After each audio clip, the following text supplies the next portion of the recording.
La metafora è uno dei metodi più usati da un sardo per accorciare le parole o le frasi. Già, perché se ci pensate bene, con la metafora tu puoi dire qualsiasi cosa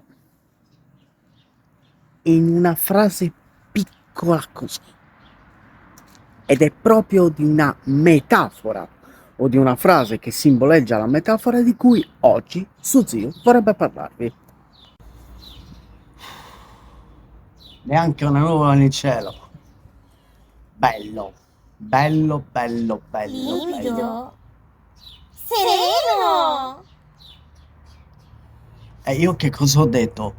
Ma che cosa ho detto? Sereno, livido. Ah, sei proprio... Degullo a tancheddu proprio, Degullo a tancheddu. Letteralmente vuol dire dal buco del sedere all'ano. È la stessa medesima cosa detta con due metodologie di parola diversa. Degullo a tancheddu. Si tagliava il discorso con questa frase. Hai comprato una macchina nuova? Full optional? E ti chiedono full optional? Sì, io l'ho presa che c'ha praticamente tutto. Degullo a tancheddu. Mi hai rotto le scatole? Oppure masibigao a sagore su degullo a tancheddu. Questa è una frase che può racchiudere, una frase lunga così diventa C.